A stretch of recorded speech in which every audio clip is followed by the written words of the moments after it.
ഡൽഹിയിൽ വിദ്യാർത്ഥികളെ നേരിടുന്നതിനായി ഒരു ഡസനിലധികം RAF ഉദ്യോഗസ്ഥർക്ക് പെല്ലറ്റ് ഗൺ നൽകിയിരുന്നതായി ആഭ്യന്തര അന്വേഷണ റിപ്പോർട്ട്. ജൂലൈ 20-ന് പാർലമെന്റ് മാർച്ചിന് മുൻപായാണ് ഗൺ നൽകിയത്. ആരോപണങ്ങൾ ഉയർന്നതോടെ ജൂലൈ 23-ന് പെല്ലറ്റ് ഗൺ പിൻവലിച്ചു. അരയ്ക്ക് താഴേക്ക് മാത്രമേ വെടിവയ്ക്കാവൂ എന്ന നിർദ്ദേശം ഉണ്ടായിരുന്നു എന്നും പറയുന്നു. രാകേഷ് ആണ് നമുക്കൊപ്പം ചേരുന്നത്. രാകേഷ്, അരയ്ക്ക് താഴേക്ക് മാത്രമല്ല വെടിവെച്ചിരിക്കുന്നത്, അരയ്ക്ക് മുകളിലേക്ക് തന്നെയാണ് മിക്കവാറും ഈ പരുക്കേറ്റവർക്ക് എല്ലാവർക്കും വെടിയേറ്റിരിക്കുന്നത് എന്ന സാഹചര്യമുണ്ട്. പെല്ലറ്റ് ഗൺ അപ്പോൾ കൈമാറിയിരുന്നു എന്ന് ഇപ്പോൾ സ്ഥിരീകരിക്കപ്പെട്ടിരിക്കുന്നു, അല്ലേ?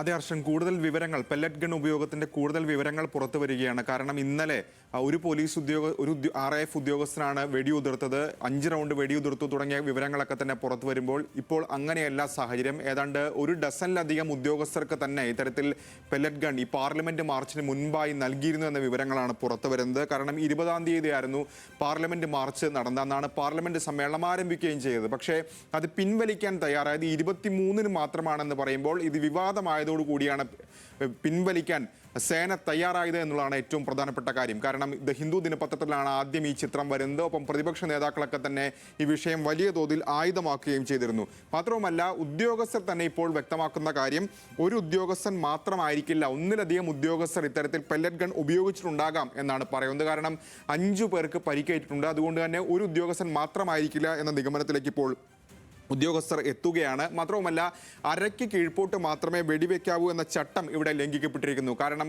19-കാരൻ്റെ കണ്ണിനാണ് പരിക്കേറ്റിരിക്കുന്നത്. അങ്ങനെ ശരീരത്തിന് ആകമാനം പരിക്കേൽക്കുന്ന സാഹചര്യം പലർക്കും ഉണ്ടാവുകയും ചെയ്തിട്ടുണ്ട്. അപ്പോൾ വലിയ തോതിലുള്ളൊരു ചട്ടലംഘനം അവിടെ ഉണ്ടായിരിക്കുന്നു എന്ന കാര്യം സമ്മതിക്കുകയാണ് ഉദ്യോഗസ്ഥർ. മാത്രവുമല്ല, ഈ സംഘത്തെ RAF സംഘം നിയോഗിക്കപ്പെട്ടിരുന്നത് പാലിക ബസാറിലാണ്. 1 മണിക്കും 5 മണിക്കും ഇടയിലാണ് ഈ വെടിവെപ്പ് ഉണ്ടായതെന്ന് പറയുന്നു. അതിൽ തന്നെ ആ സംഘത്തെ നയിച്ചിരുന്നത് CRPF ഇൻസ്പെക്ടറാണ്. അദ്ദേഹത്തിൻ്റെ മൊഴി കൂടി ഇപ്പോൾ റിപ്പോർട്ടിൽ ഉൾക്കൊള്ളിക്കുകയും ചെയ്തിട്ടുണ്ട്.